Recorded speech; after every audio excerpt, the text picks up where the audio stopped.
folks. This is Abel James, and thanks so much for listening to the Fat Burning Man Show, where we talk about real food and real results. Now, before we get to the show with Chris the Kiwi, I have a special announcement, and I'm going to bring over my friend Ben Greenfield, fellow podcaster, elite triathlete, and biohacking monster, to help tell you about it. Here goes.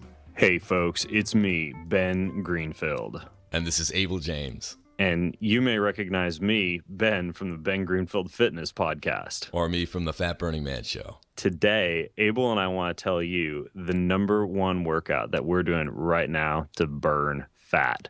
So, Abel, I'll let you take it away first. What is it that you're doing right now when it comes to exercise to get your body as lean as possible? All right, so the first thing that I do that a lot of people skip is a warm-up. I do about 5 minutes of shadow boxing and light stretching. Then I go straight into doing some pull-ups to failure, doing some burpees, and then I do some heavy squats and heavy deadlifts in my shed in the backyard. And that's it. It's easy, and I love it right now.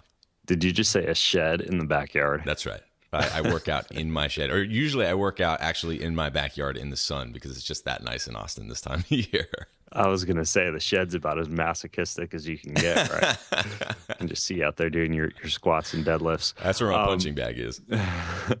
So I've got this thing that I'm doing. It's called a Litvinov sprint. And I love how you geek out all the time. I have no clue what Litvinov even means. Anyways, though, what I do is I've got this 50-pound dumbbell, and I take it out to the hill behind my house, and I do 15 dumbbell swings and then sprint 400 meters up the hill. Like, I drop the dumbbell, and while the dumbbell is kind of like still in midair dropping to the ground, I'm off sprinting. Man. And I do that 8 times through. And man, when it comes to a fat burning workout, that is about the most potent thing that I've found yet. So you sprint back and forth before the dumbbell even hits the ground, right? Exactly. It's like a Roadrunner from awesome. from the Looney Tunes. That's a fat burning workout right there. Exactly. So I guess folks are probably wondering why Abel and I are here geeking out about fat loss. And it's because we've got a new website. That's right. And it is basically Abel and I following each other around each other's houses with a camera, virtually, of course, since Abel lives in Austin and I live in Washington. And we are basically showing you everything that we do from the time we get up out of bed in the morning, all the way up through lunch, through our workouts, through dinner, through bedtime, to live what we call a lean lifestyle. Yeah, and you'll learn things that are kind of the more advanced strategies. A lot of times on our podcast, our shows, our blogs, we'll talk about things that are kind of generalized to the public. But these are the things that we literally do ourselves every day. All of the secrets of what we're cooking, what we're eating for breakfast, or not eating for breakfast for that matter, what we may or may not be putting in our coffee depending on the day, pretty much any supplement that we're taking, and tons more. All of the, Ben has all sorts of crazy gizmos that, that you'll be able to see it. It's a blast to watch. And Abel's house is much cleaner than mine, That's as you'll true. also find out. So, all right. So, Abel, what is the URL that people can go to right now if they don't just click through from the show notes to go check out our Lean Lifestyle Insider? Well, Ben, it's leanlifestyleinsider.com/A. That's leanlifestyleinsider.com/A. Ben, thanks so much for coming on the show. We'll be talking to you soon and seeing you on the inside, so to speak. Thanks, Abel. All right, so on to the show with Chris the Kiwi. We talk about the number one rule for fat loss that enabled one of Chris's clients to lose 26 pounds of fat in 30 days, the pros and cons of supplements, and the ever philosophical question about how to be happy. All right, let's go hang out with Chris.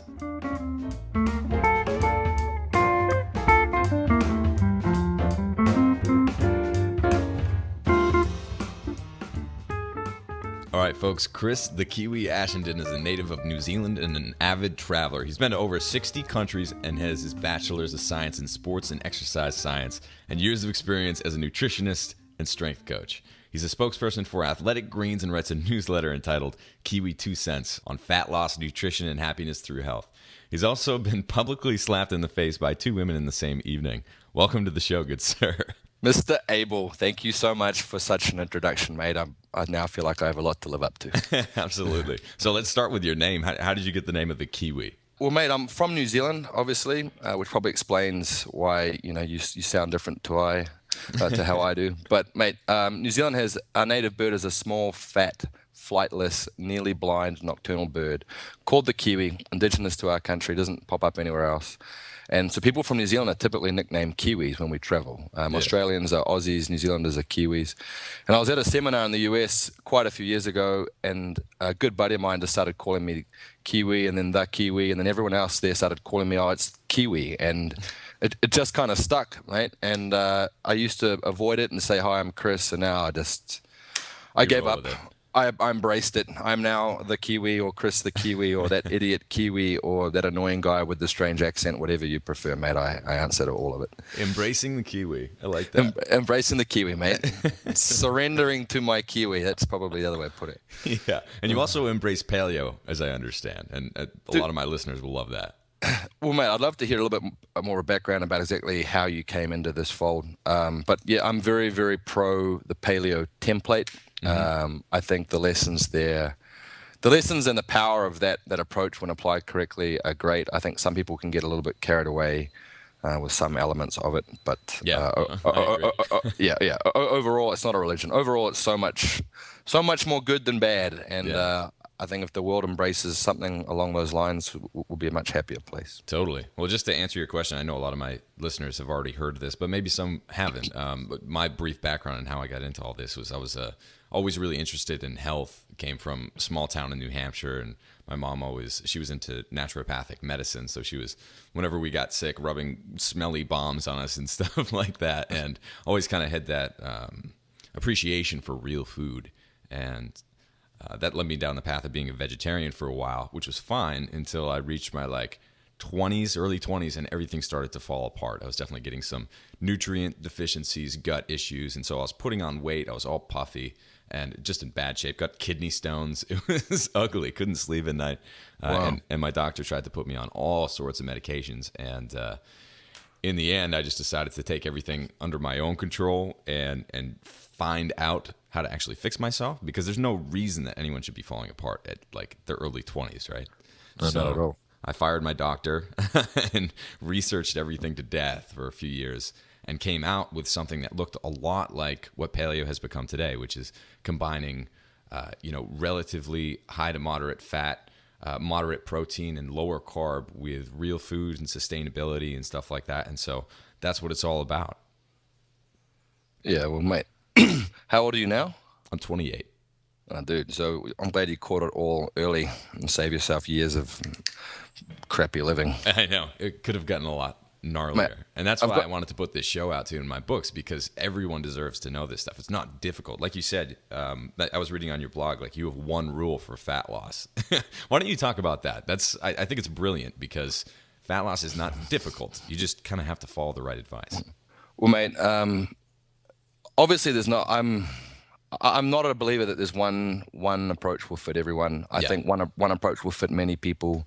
If someone came to me and said, "Hi, I'm a high-level athlete. I'm training 5 days a week for 2 hours a day, and I'm competing every second or third weekend," I would not be giving them that exact same diet on their existing training volume. But for most people who come into the fold, they're beaten up, they're inflamed, they're fat, they're insulin resistant, they have massive issues in terms of how they process the food that's come into their body. Almost all of them are deficient in something without even knowing about it. And the trick is just get them off the sugar and then get them starting to process food that delivers them more of their micronutrient needs very cleanly without messing up their gut. And obviously you're a fan of the paleo template as well, and I just found the easiest way to coach people into how to eat this was just to get them eating. My simple rule basically for fat loss for people who first start is very much a low carb paleo template for about 4 to 60 weeks, depending on how long it lasts. Yeah. And it's basically just eat protein from an animal source until you're about 3/4 full, and then fill up on vegetables. And if you do that every time you're hungry, most appetite signaling resets itself. Most people start to get over their sugar cravings. Gut health starts to improve. And you're automatically getting most of the benefits of a paleo diet and the restriction on, the crappy food that's been killing people. And at the same time, we're just by enforcing that macronutrient ratio, we're just trying to get them over the sugar hump. And a bit more efficient in terms of how their bodies deal with the fuel that's coming in.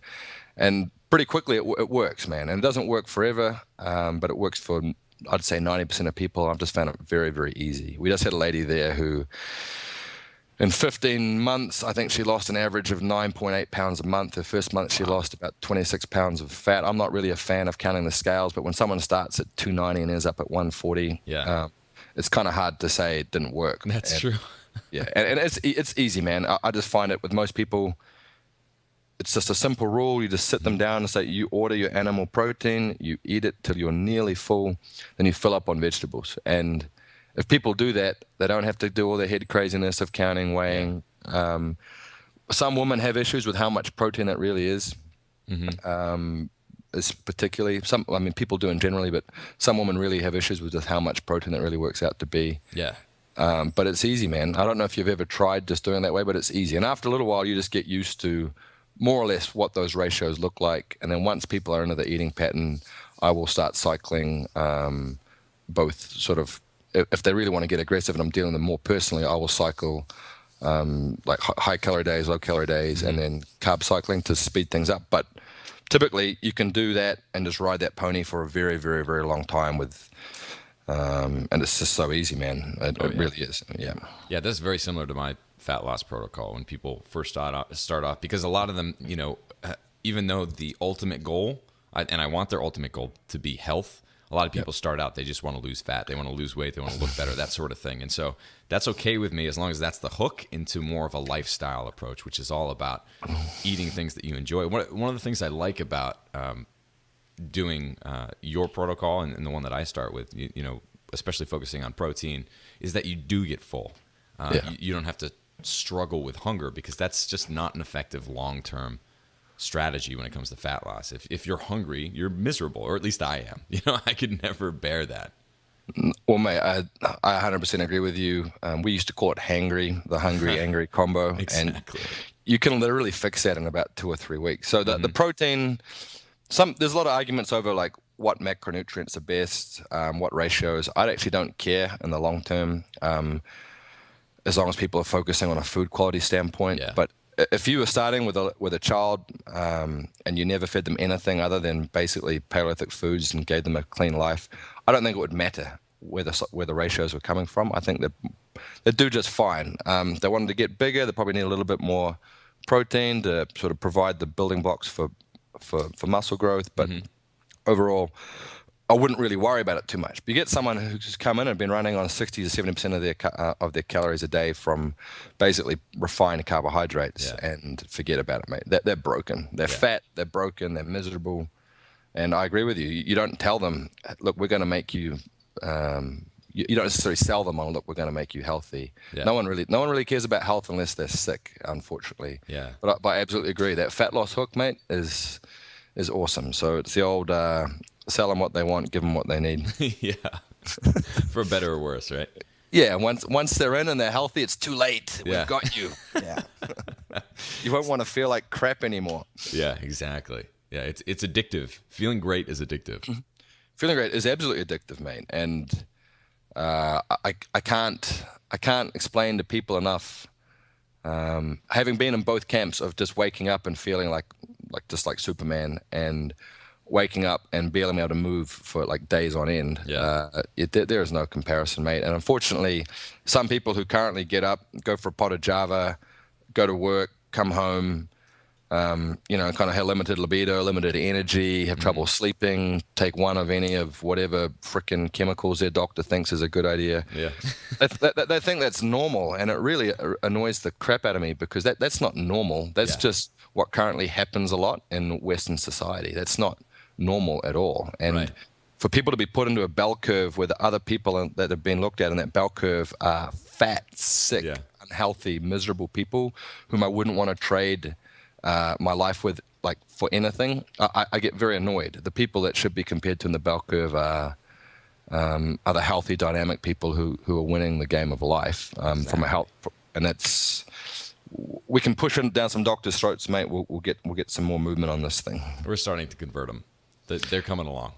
I think they are, man. It's interesting. I just got an invite to put up a booth at the AMA. I think it's the American Medical Association annual meeting. Very cool. And I'm thinking about it, but going, mate, the amount of reading I'd have to do just to have my brain on point for a whole bunch of geeky doctors all weekend. I don't know, man. I think I've been hitting the head too many times for that type of stuff. But it sounds like a fun challenge. I'm sure you could handle it. Yeah, we'll see, man. I might be there. So you have a great blog, by the way. There was a picture that I saw. One of the first things that I do is have people take the demons out of their cupboards, and it looks like you do the same thing. There's a picture of a bunch of shopping bags filled up with sugar and processed crap. So it's so important to like think about environmental design as it relates to what we eat, because if you take all the Oreos out of your cupboard, then all of a sudden you stop eating Oreos, then you stop thinking about them altogether. Can you talk a little bit about why it's so important to get that crap out of your face?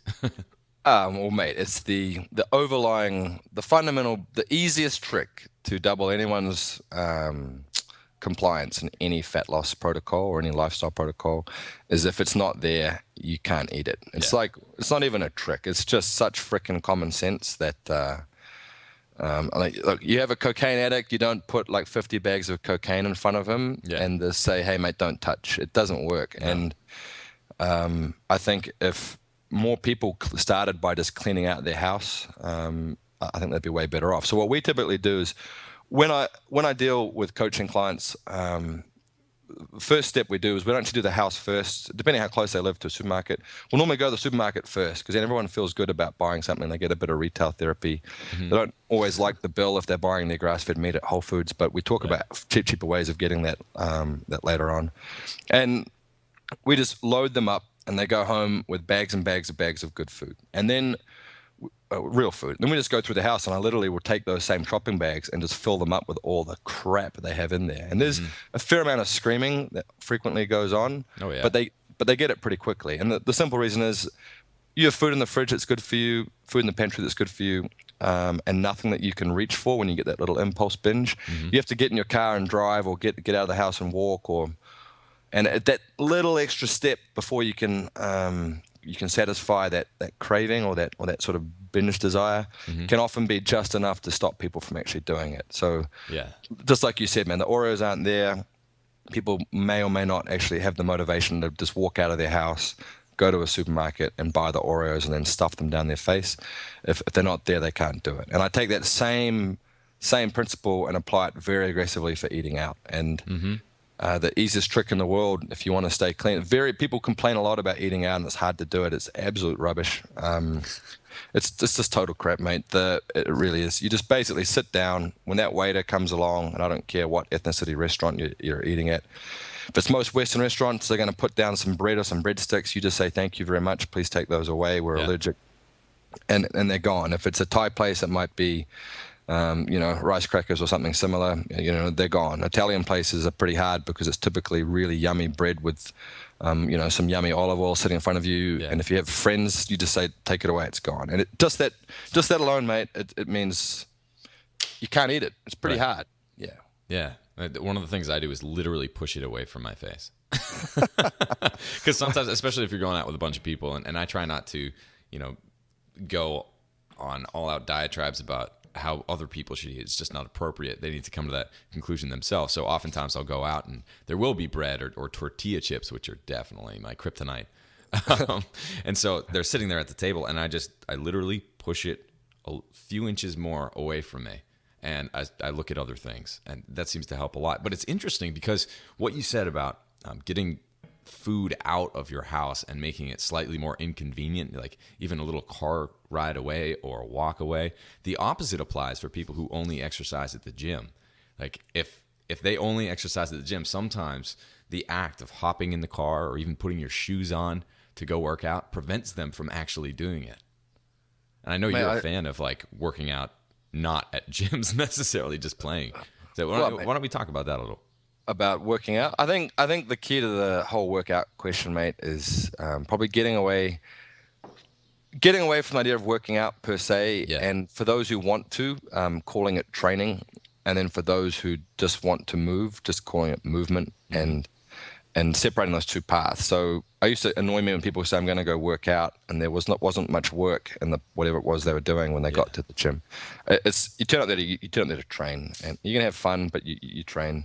In terms of where you do it, I mean, what difference does it make? I think for some folks, that mental separation of having to put their shoes on, get changed, go to the car, is enough to turn them off. For other folks, the social element, the fact that they have a destination, when they get there, they turn up and they train and they go after it. So I think personality sort of variation there is huge. That's true.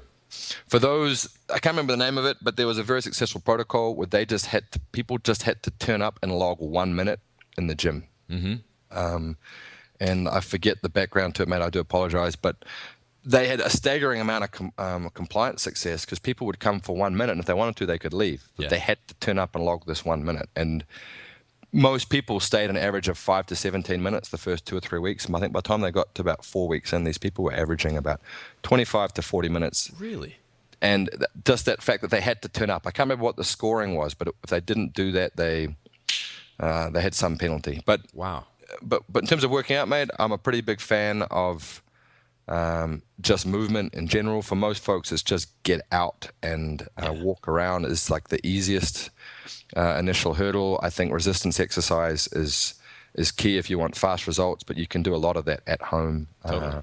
It's not that hard. It's just a little bit of education. I love that 1 minute thing. I do that myself. Like, I find that some days I want to kill it, right? Like, I'm doing Krav Maga, so I go to class, which is generally around 45 minutes to 60 minutes long. And oftentimes when I go, I'll go for the second class too. So I got in the habit of doing that. And then you're working out pretty hard for like 2 hours and getting the crap beat out of you.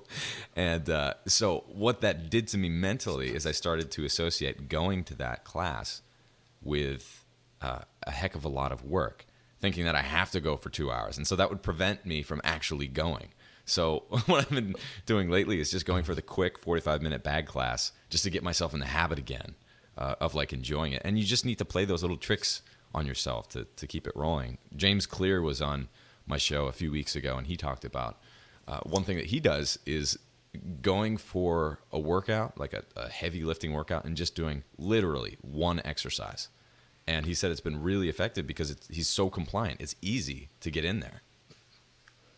Well, mate, I think typically when I was training pretty hard and still playing competitive sport, in the off season, I typically had to turn up to train. And if I found that I was just feeling miserable, it would be sort of, I only have to turn up, then I only have to finish my warm up, then I only have to finish my warm up sets, then I have to finish my first exercise. And if at any of those points I finished that particular phase and I still felt beat up, I'd walk away from the gym. And that was the difference between me at 28 as an athlete and me at 20 as an athlete. At 20, I'd just keep going, and you pay for it. And learning to walk away, I think, in fact, is something that people who do exercise a fair bit or who are recovery challenged for lifestyle reasons need to learn a lot more. But, mate, the amount of stimulus you need to get a positive result, let alone maintain, is extremely low. And I would love everyone to be lifting something heavy, 2 days a week,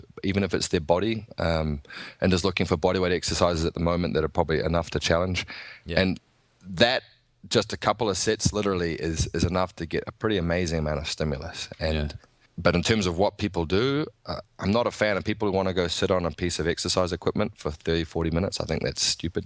If you're going to turn up to a place that has exercise equipment, there are better things you can do. I'm not a fan of steady-state cardio beyond walking or surfing or slow biking or something that has a huge fun element and very limited sort of cortisol production. Like, just why add to the stress load on most folks? But just turning up and doing a bare minimum, and I have constant arguments over when is a minimum effective dose actually the right approach. And some people get a little bit crazy about this and try to do as absolute little as possible in everything. I don't think that's actually the ideal way. But mate, if you haven't been exercising and you turn up to a Zumba class, and Zumba classes make you happy, and you do that 2 or 3 days a week, and you go for a walk the rest of the time, and you try to do a few assisted pistols and assisted press ups and a few other bodyweight exercises, then you're going to do just fine if your diet's cleaned up, at least for the first 3 to 6 months. I wouldn't have an issue. They don't need to turn up and start smashing anything out of the gym. It's not a problem. No power cleans for moms out there. No power cleans, man. No 40 repetition box jumps. I don't think. Yeah, my mom actually teaches Zumba class, and she absolutely loves it, and a lot of her friends do too. And it's just, that's a hook in and of itself, making movement fun again, because so many people are just used to this steady state misery. Well, they are. And I think for a lot of people, maybe they weren't that confident in PE class because maybe back in high school they started and they were eating crap food and they had already messed themselves up enough that they were chubby and just weren't athletic. And that a lot of people, this is not the case, but maybe it's just been a lifetime of not enjoying that movement process, which is a shame. Yeah. And maybe it just continues. They go to university, they start college. Beer enters the scene in copious quantities. They stop moving at all. They just get fat, and it just keeps kind of going. And it's this challenge. And whereas if you get someone like yourself, you obviously enjoy the Krav Maga, perhaps a competitive element, perhaps just a learning element. Go for it. I think that up to a certain point, you'll get outstanding results, and then beyond that, it's just find a good coach, and he can take you to that next level. It's not as hard as people think it is. Yeah, that's absolutely right. It's a matter of doing it and getting out there. Well, I'm a huge believer in no matter what category of success we're talking about, and I put success in quotation marks, that 80% of that success is just turning up. Yeah. You want to have a successful podcast, and you have the ultimate voice in all time, by the way, to be a radio host. Thank you, sir. If your listeners haven't figured it out yet, I think they probably have. Then, mate, just turn up and start. And if you want to be a good athlete, then turn up and start training. Just go to the track or whatever it is that you like. And it's the same with eating. Just start eating cleanly. And if people come off the rails, it doesn't mean that you've failed and it's never going to work. It just get back on. That whole approach to, it's just too hard, or I did it and then I came off and now I'm back to being fat. And it's like, well, that's okay, mate. Just get back on. I mean, there's a part of me that feels like saying, of course you got fat again. You're doing all this stupid shit that you did for 20 years prior to get fat in the first place. But I've toned that down a bit in my old age, man. I'm a nicer person. I'm a nicer coach than I used to be. That's awesome. Because it is just a matter of making the process positive for so many people out there. Some people love the misery and the being hard on themselves at the beginning of the process, but that's definitely not the approach that I take. Well, no, I mean, I think just getting started, what makes you happy? Let's get started. Let's get moving. If you can tie in a social element, I think it's pretty good. If you can tie in a soft competitive element at punctuated intervals, I think it can be good, even for people who traditionally just don't feel like they're competitive at all. We all are to some extent. We just can't help it. I think it's in our genes. And that might not be putting something up on the wall unless they want to. It might just be something that they compete against for themselves. And I've trained in the past a lot of women, and typically we have a little swings competition, just them racing the clock. Cool. And it's pretty amazing how quickly most girls can just get to a position of leg strength and hip strength and also lung capacity that they're really, really surprised. And then I normally sneak in, when they start to feel pretty good about themselves, I normally sneak in, you see that girl over there who used to be 38% body fat and now is like she's at 25 and she'll probably be at 18 shortly. Wow. Yeah, she just did that same exercise like 10 seconds faster than you. And I don't want to push you, but I think you can do it, mate. There is not a person on the planet who the next time that they do that set of swings will not crush that 10-second goal. No problems at all. Absolutely. And you had another article on your blog about how you were burning on both ends, and that became an issue. You basically lost your abs and got belly fat, even though your nutrition was clean. You were still moving. So what happened there? Well, mate, I mean, I think a lot of people come into this and they're either trainers and then they think that training's the be-all, end-all. Then they start to get older and they come out of that hormonal prime of sort of early 20s and they realize actually you can't always out-train a poor diet. And trainers then start getting into nutrition. And there's other nutritionists who don't actually understand much about training. This is very common. And they think it's the be-all, end-all, it's just the nutrition side of things. They're like, you should exercise, but have no idea what that means. And I think what's happened now, and I think a huge amount of credit has to go to the likes of Rob Wolf and others for publicizing this, is understanding, just like I'm sure you do with your clients, look, I can teach you how to eat correctly, and you're going to lose a bunch of fat. I can teach you how to move in a manner that makes you happy and drive some positive hormonal sort of stimulus, and you're going to get results. But if you're sitting there and you're burning the candle until 1 or 2 a.m. every night in a highly stressful job, have a crappy relationship at home, are getting up early, sleeping pitifully, taking medication, going to a very stressful job that makes you miserable, not getting any outdoors time at all, and living a life so far from congruence with your genetic makeup that you're freaking broken from a hormonal standpoint, irregardless of how cleanly you're eating and how cleanly you think you're moving, you need to fix that part. And for a lot of people, a very large number of people, that in fact is the last bit that they need to fix. It suddenly it all comes together. And I think for a lot of people, it's also the bit that breaks. Yeah. And they can't understand what's going on. And for many, people who say might love exercise, might start training more, training harder. Injuries start to creep in. They start getting the famous cortisol band, which is the fat band around the middle, which is actually more it's like a pasta band. If you eat a lot of pasta, it's going to pop up in the same place. And yeah, man, it's funny. In that particular instance, the guy I was speaking to is a pretty famous trainer. He likes his name Out of Everything. And he was laughing at me because the time before he'd seen me, I consider people lean when you can see your abs visibly when you are sitting down. Mm-hmm. And that's a pretty easy measure, and it applies to both girls and boys. And he was laughing at me and looking at my little love roll that had popped up, and he could still sort of see the top couple of abs. And I'm not really overly anal in how I present, mate. It's not really what drives me. But Sure. Typically, it's a good representation for a guy. You're going to see your abs at anywhere between 10 and 14% body fat, and that's actually a very easy level of body fat to maintain. Yeah. And he was just laughing at me. And I pointed over to the girl I was dating at the time, who was just ripped. And we'd just finished a month and a half, 2 months training up at Cressy Performance in Hudson. Cressy is an awesome guy, and she was just in phenomenal shape. And he was looking at me going, "What's going on?" And I just pointed to her and I go, "We're eating the same food, living the same life, and training." She's actually training like 1 or 2 days more than me because I was starting to tone it back for those exact same reasons. Mm-hmm. And I said, "I'm not sleeping, man. I'm burning it, and I'm stressed the heck out." And he just looked at me and said, "Cortisol." And he got it, man. Yeah. He's a pretty serious coach, and he deals with that all the time with some of his more elite athletes when they come off in season and they're banged up, and their sports coach might want them to immediately start into crazy aggressive off-season training. And he gets better results toning things back and letting those guys chill out for a bit. Yeah. So what did you do after that? Well, mate, so when I'm sleeping well, I find it incredibly easy to just rip my body into phenomenal shape. Mm-hmm. But it doesn't take any. People can sometimes be pretty amazed because it does not take much time at all. I obviously know what I'm doing from a nutrition and training standpoint. But sleeping well would be my nemesis. I have a lot of issues turning my brain off at nighttime. If I wake up to go pee or whatever, anything that might wake me up, and I tend to sleep pretty lightly, I have a lot of issues falling back to sleep because I have trouble turning my brain off. And that's just something I've dealt with my whole life. Yeah, me too.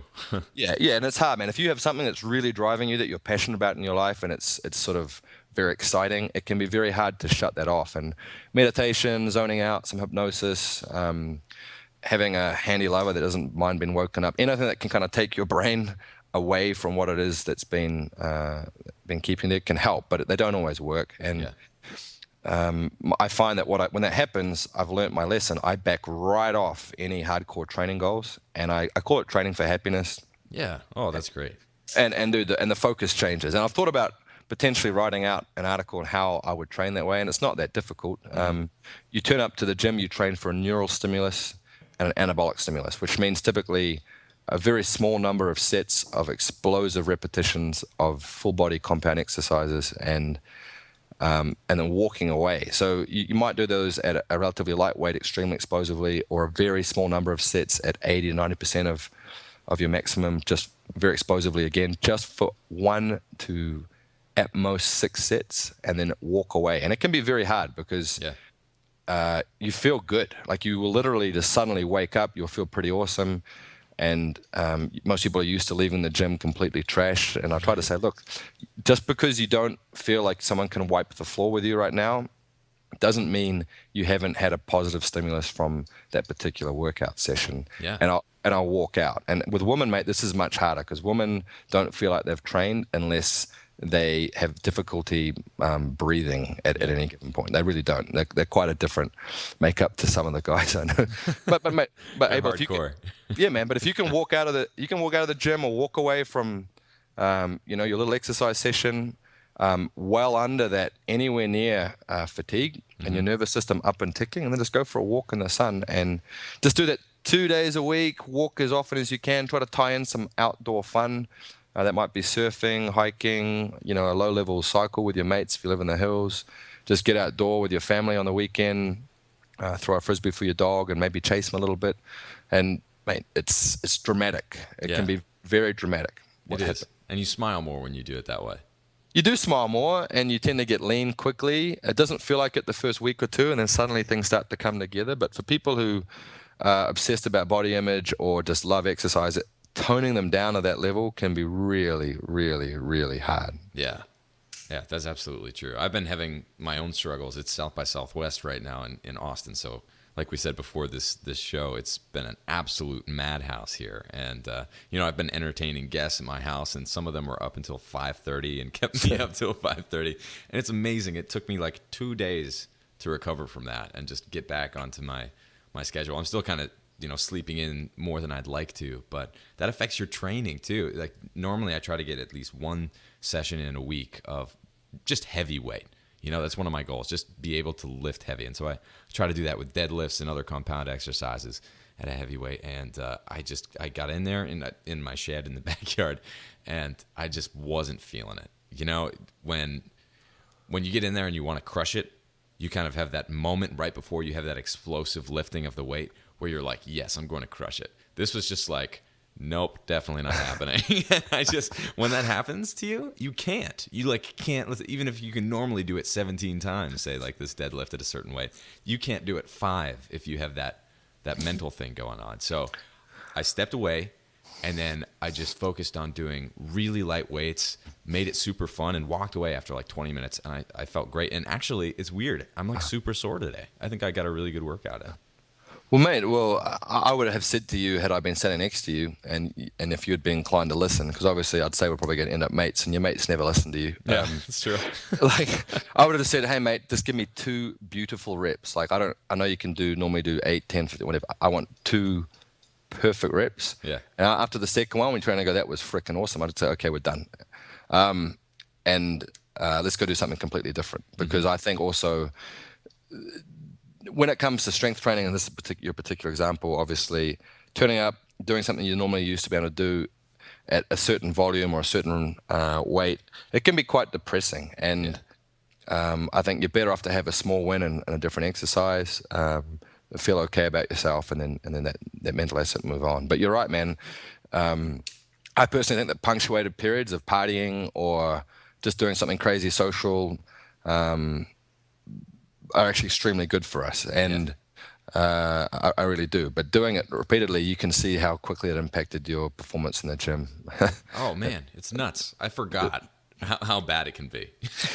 Oh, man. Well, you understand exactly what happened to me over that last weekend, mate. So I can relate. Trust me.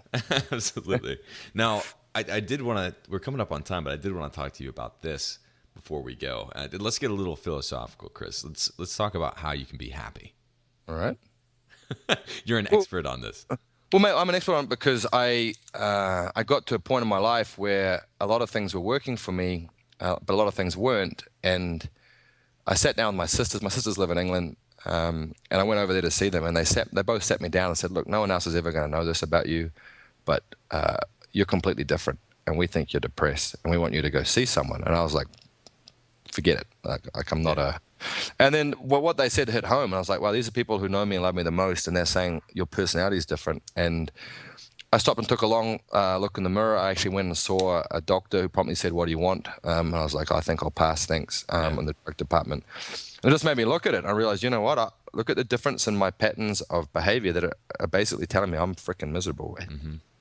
And I just went out looking at all the things that made me, what constituted happiness, and all the things that made me happy. And I think differentiating between, there's a happiness for 5 or 10 or 15 minutes, which is typically, like some sort of instant gratification. I don't think either of us are kind of talking about that kind of happiness, or the happiness of one night of partying where you kind of feel that's kind of awesome. But then maybe you did something that was destructive in that evening, and you kind of don't feel particularly good for 2 or 3 days afterwards for whatever reason. Now we're talking about that fundamental, like I wake up, I feel awesome, and my life is great, and I love how I'm investing my time or spending my time. And I think there are huge parts of that. And I think the closer that people can get their behavior to what our genome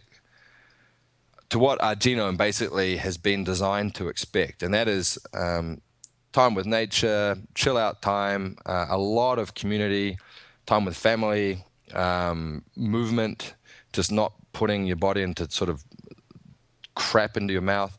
All those things can add up. And if you can start dotting, the more of those dots that you can tick, or the boxes you can tick, I think the quicker you'll start to feel pretty cool. And having been unhealthy and healthy, I typically say it starts with phenomenal health. Yeah. But there's so much more to happiness than just health. And you're obviously doing something you're very passionate about, Abel, and you love helping people and you love living this life. And that is something that's probably driving you towards a lot of personal satisfaction and happiness. Totally.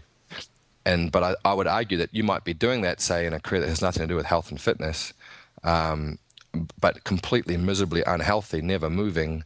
And I'd look at that and I'd say, look, we need to add in those other bits that you're just completely missing out on what fundamentally drives the human experience. Or maybe you're terminally ill, and the health question is that let's just try to make you as comfortable and happy as we can in your health. But what are the other elements that really make you truly happy? And I almost guarantee you there will be a sense of personal growth, a sense of contribution, a sense of giving something back, a sense of being part of a community, a sense of being part of something that's bigger than them, building on those community elements. And there's some happy people who are very unhealthy. But for most of us, I think if you can cover off, get your body as close as you can to what we're genetically designed to be in terms of genetic expression, and that comes from both how we're eating, how we're living, that outdoor element, the vitamin D, just socializing, man. We're very highly evolved monkeys, and hanging out with other people. I had an interesting chat with Timothy Ferris at one point about some of the goals he had for the year going forward, and one of his comments was a minimum of one time a week have a dinner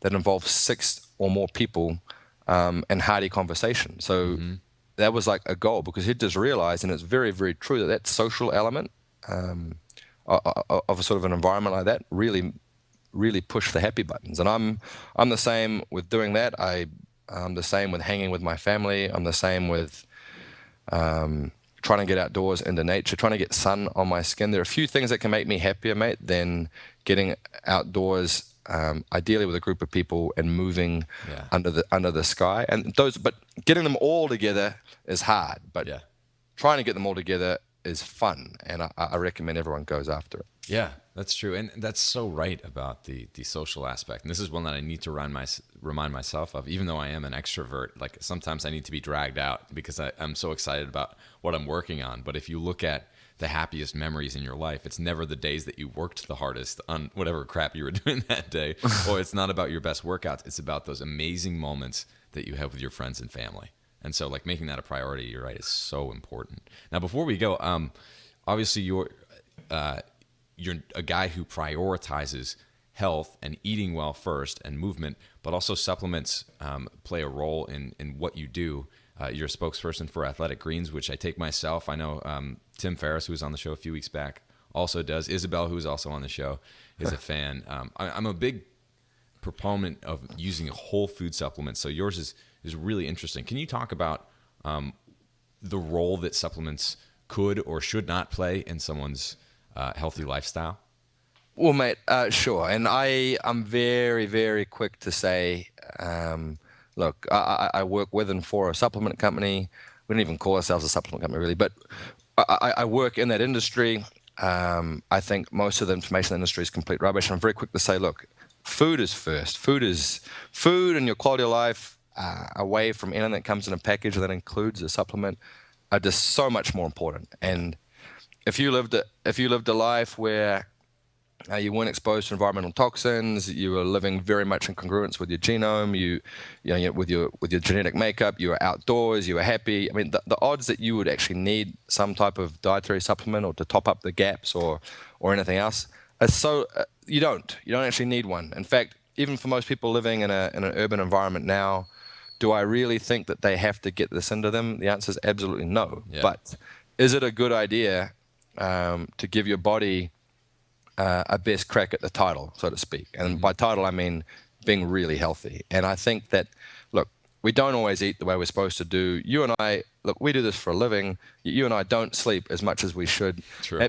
We probably spend too much time looking at a laptop instead of outdoors talking to other people. That's right.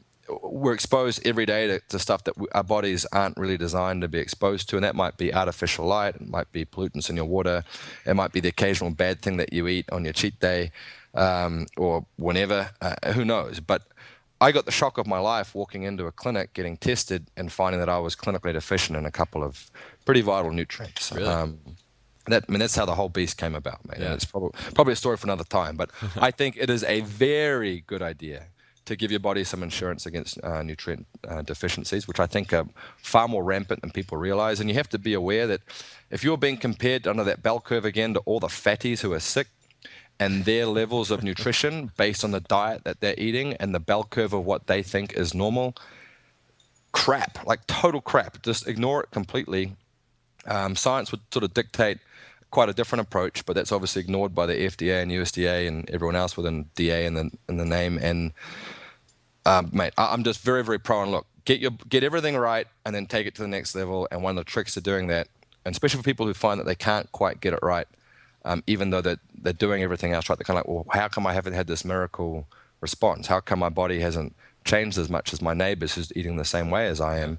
And it could just be that they're a little bit deficient in a few things. It could be that they're having issues absorbing nutrients from long-term gut health damage, which is very common. It could be that they're sort of in a toxic overload and their body is just struggling to detox. And giving a little boost in each of those regards just a little boost can make a dramatic change in helping people feel awesome. So I'm a big believer, mate, in cover off your nutritional bases every day. Give your body the best crack at the title, so to speak. I do that with athletic greens. Obviously, it's like an idea behind a multivitamin, but it's a bit more on steroids and it's 100% food source. So it's like getting concentrated ton of really good food in a little place. Mm-hmm. And I'm also pretty pro fish oil for the DHA and EPA.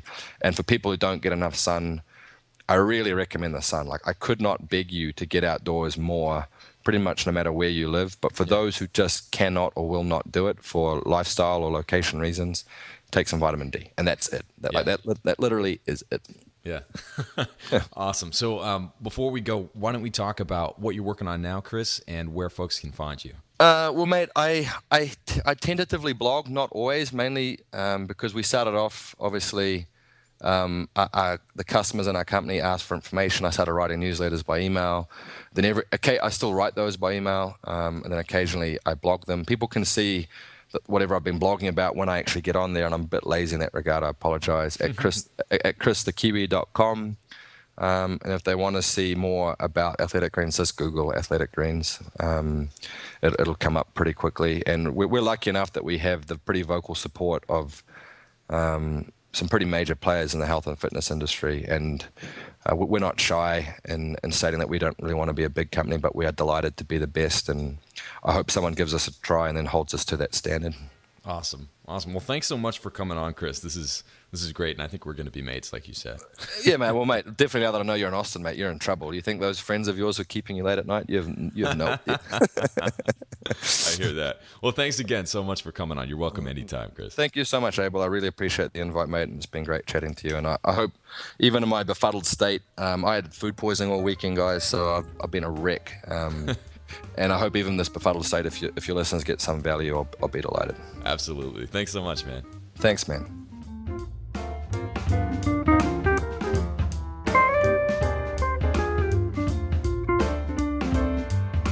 If you'd like to hear more from Chris, head on over to christhekiwi.com. And a quick reminder, if you'd like fat-burning, muscle-building, biohacking secrets from me and Ben Greenfield, we have hours and hours of videos in what's called the Lean Lifestyle Insider. And you can check it out right now at leanlifestyleinsider.com/A. Once again, that's leanlifestyleinsider.com/A. We got Paleo Effects coming right up, so I hope to see a lot of you guys there. But stay tuned. We have a bunch of great guests coming up on the show. I'll be talking to you guys next week. In the meantime, be well. Cheers.